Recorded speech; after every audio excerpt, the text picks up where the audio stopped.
En Indonesia, la ceniza de un volcán alcanzó la estratosfera. En Tailandia, una bomba de lluvia bloqueó a turistas. En Etiopía, un volcán despertó por primera vez en 12.000 años. En Australia cayó granizo gigante del tamaño de una naranja. Y en Rusia se registraron fenómenos atmosféricos anómalos. Descubre ahora mismo más información sobre los acontecimientos de la última semana. Indonesia.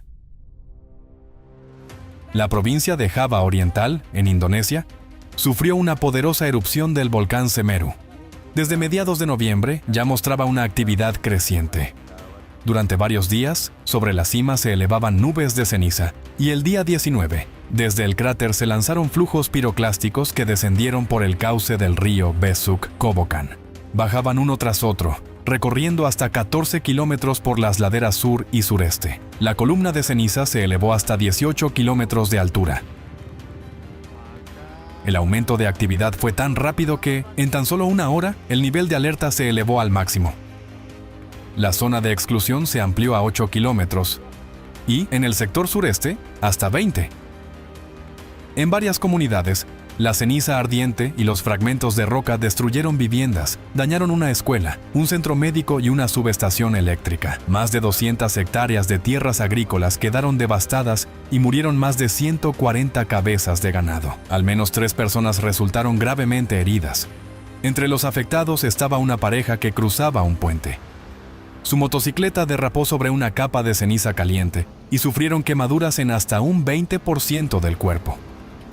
En varias localidades, los residentes se quejaron del fuerte olor a azufre, que provocaba tos y dificultades respiratorias. Más de 1.100 personas se vieron obligadas a abandonar sus hogares y fueron alojadas en escuelas, mezquitas y edificios administrativos. También se organizó la evacuación de 187 montañistas, porteadores y guías que en ese momento se encontraban cerca del lago Ranu Kumbolo, en la ladera norte del Semeru. Debido a la oscuridad y al mal tiempo, se vieron obligados a pasar la noche en la montaña, y solo al día siguiente pudieron abandonar la zona potencialmente peligrosa. Para el 23 de noviembre, la situación comenzó a estabilizarse y parte de los residentes regresó a casa. Sin embargo, el Semeru seguía en el nivel máximo de alerta, y ya a la mañana siguiente, expulsó una columna de humo blanco de hasta 1 kilómetro sobre la cima. Además, en 6 horas se registraron 44 sismos.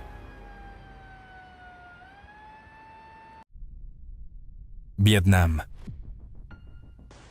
Las lluvias torrenciales, que no cesaron durante muchos días, provocaron inundaciones sin precedentes en la región sur-central de Vietnam. La cantidad de precipitaciones superó todos los registros históricos. En menos de un día, comenzaron crecidas récord en los ríos. Las centrales hidroeléctricas locales se vieron obligadas a liberar agua, lo que agravó aún más las consecuencias destructivas de las inundaciones. En la provincia de Dak Lak, una de las más afectadas, en algunos lugares cayeron más de 1.800 milímetros de lluvia en una semana.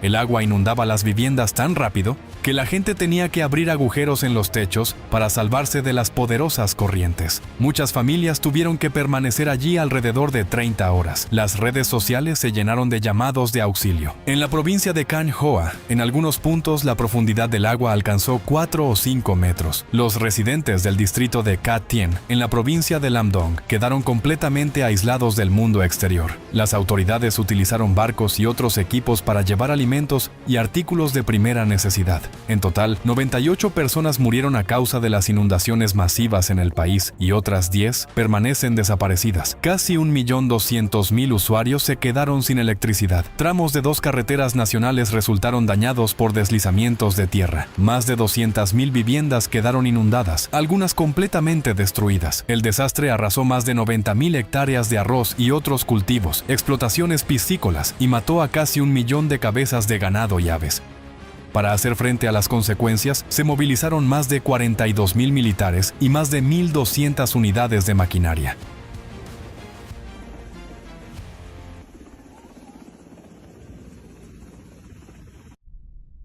Rusia.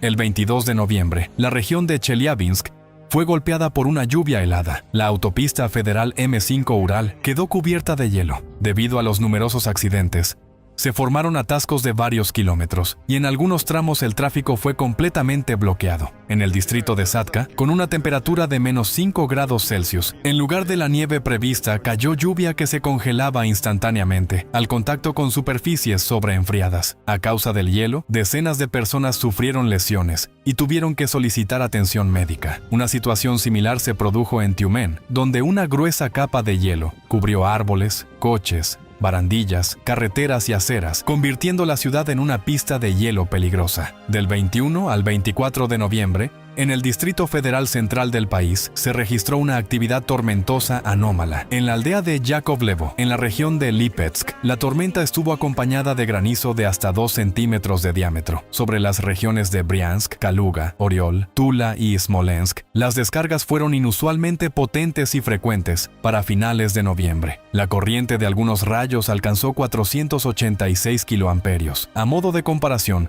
la amplitud de una descarga típica es de unos 30 kiloamperios, es decir, 16 veces menos. La intensidad del pulso electromagnético fue tan alta que su señal fue registrada por instrumentos a una distancia de 700 kilómetros del epicentro, cuando normalmente a tales distancias ya es débil o no se detecta. Estos valores de actividad tormentosa en latitudes templadas serían excepcionalmente altos incluso en verano, y para finales de noviembre constituyen un fenómeno verdaderamente sin precedentes. Etiopía.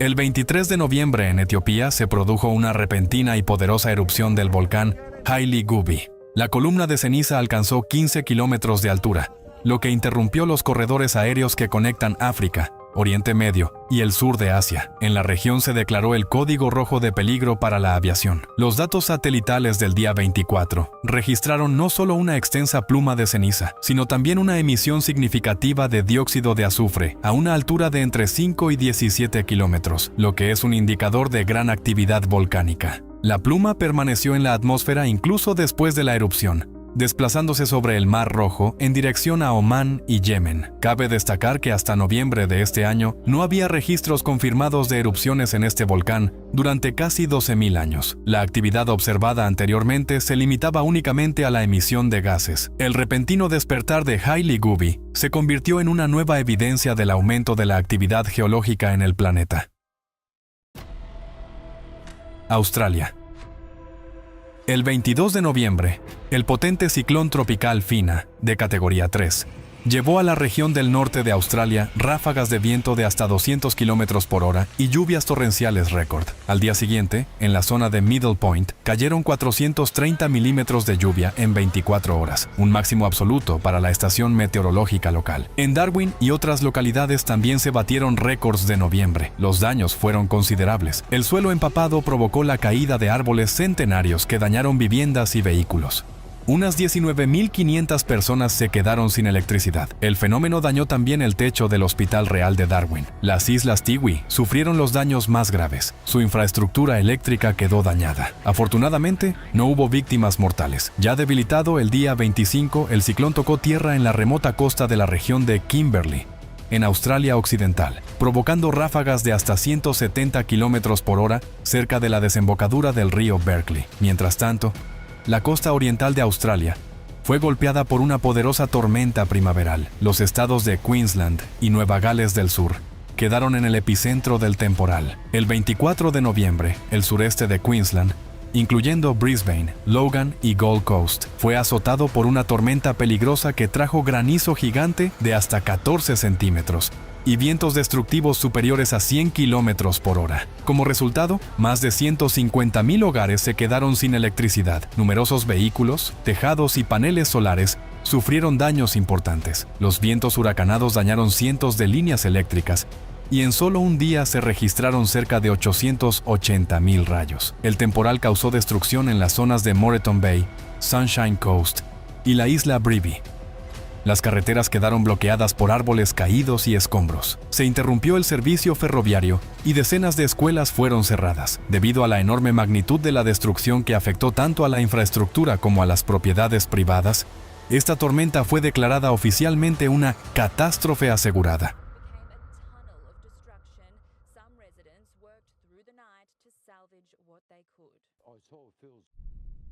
Sri Lanka. El 22 de noviembre, tras varios días de lluvias torrenciales, un gran deslizamiento de tierra cayó sobre un tramo de la autopista Colombo-Candi, en el distrito de Kegalle. Temiendo nuevos desprendimientos, las autoridades cerraron completamente durante 24 horas uno de los tramos más transitados e importantes de esta carretera. No fue posible evitar la tragedia.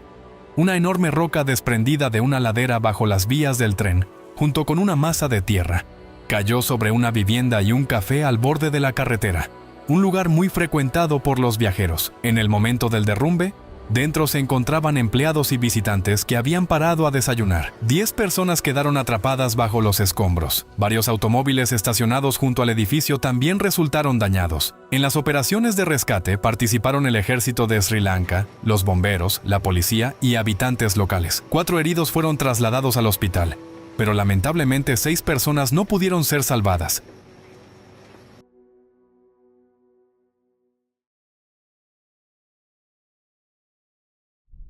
Bangladesh. La mañana del 21 de noviembre, en la parte central de Bangladesh, se produjo un terremoto de magnitud 5.7. El epicentro se encontró aproximadamente a 13 kilómetros al este de la capital del país, Dhaka, y el hipocentro estaba a unos 10 kilómetros de profundidad. Numerosos edificios residenciales e industriales sufrieron daños graves. En Dhaka, aparecieron grietas en las paredes de viviendas. Se desprendió el revoque y algunos techos quedaron parcialmente destruidos. Como resultado del impacto, murieron al menos 10 personas y más de 300 resultaron heridas. La razón de unas consecuencias tan graves y trágicas, a pesar de la fuerza moderada del terremoto, fue la vulnerabilidad de la infraestructura urbana.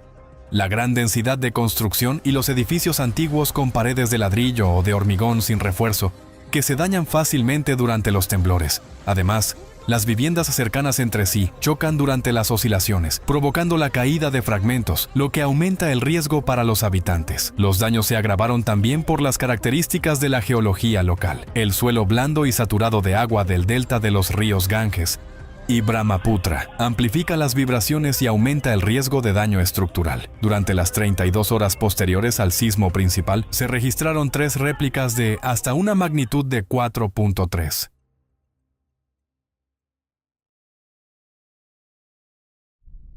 Tailandia. Las lluvias torrenciales continuas de la semana pasada se convirtieron en un desastre de gran escala para 10 provincias del sur de Tailandia, afectando a más de 2.700.000 personas. Cerca de 45.000 residentes tuvieron que ser evacuados de urgencia. Los ferrocarriles estatales detuvieron temporalmente el tráfico en dirección sur debido a la inundación de las vías. Cientos de turistas quedaron aislados en hoteles y en el aeropuerto, sin posibilidad de salir de la zona del desastre. El 25 de noviembre, las autoridades declararon el estado de emergencia, movilizando al ejército, helicópteros e incluso el único portaaviones del país para las operaciones de rescate. La situación más grave se dio en el distrito de Hat Yai, en la provincia de Songkhla, donde ocurrió la inundación más fuerte de los últimos 25 años. Sobre la ciudad de Hat Yai, un importante centro comercial y turístico, cayó una cantidad récord de precipitaciones. El nivel del agua subió hasta 2,5 metros, obligando a muchas personas a pasar varios días en los techos de sus casas, sin agua ni comida. En las calles de la ciudad flotaban grandes serpientes. El hospital principal de Hat Yai, donde había 600 pacientes, incluidos 50 en cuidados intensivos, quedó inundado. Para llevar comida, generadores y evacuar a los enfermos graves, se emplearon helicópteros. En peligro estuvieron también 30 recién nacidos cuando el agua inundó los 2 pisos inferiores del edificio. El desastre se cobró la vida de 33 personas. La mayoría se ahogó o murió por electrocución. Esta inundación mortal no fue causada por un ciclón tropical, como suele ocurrir, sino por una zona estacionaria de baja presión que provocó lo que se conoce como una bomba de lluvia. Solo se logró prever este desarrollo de los acontecimientos 2 horas antes de que el agua irrumpiera en la ciudad, y además ocurrió de madrugada, lo que dejó muy poco tiempo para preparar la evacuación.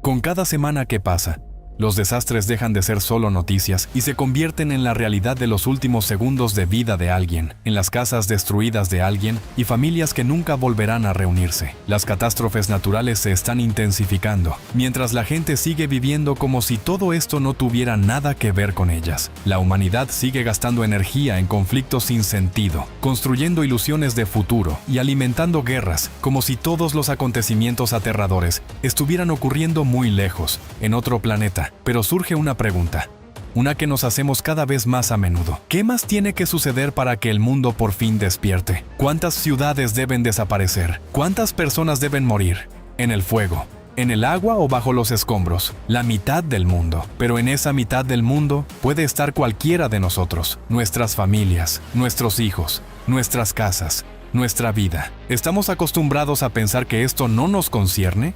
Y a menudo nos escondemos detrás de la frase, ¿pero qué puedo hacer yo? Pero seamos sinceros, no se trata de impotencia, sino de indiferencia. Durante demasiado tiempo hemos fingido no ver lo que está ocurriendo y hemos aplazado las acciones para mañana. Así que dejemos de engañarnos. O admitimos que no nos importa, o empezamos a actuar. Actuar no por miedo ni por un futuro abstracto, sino para garantizar que tengamos un mañana.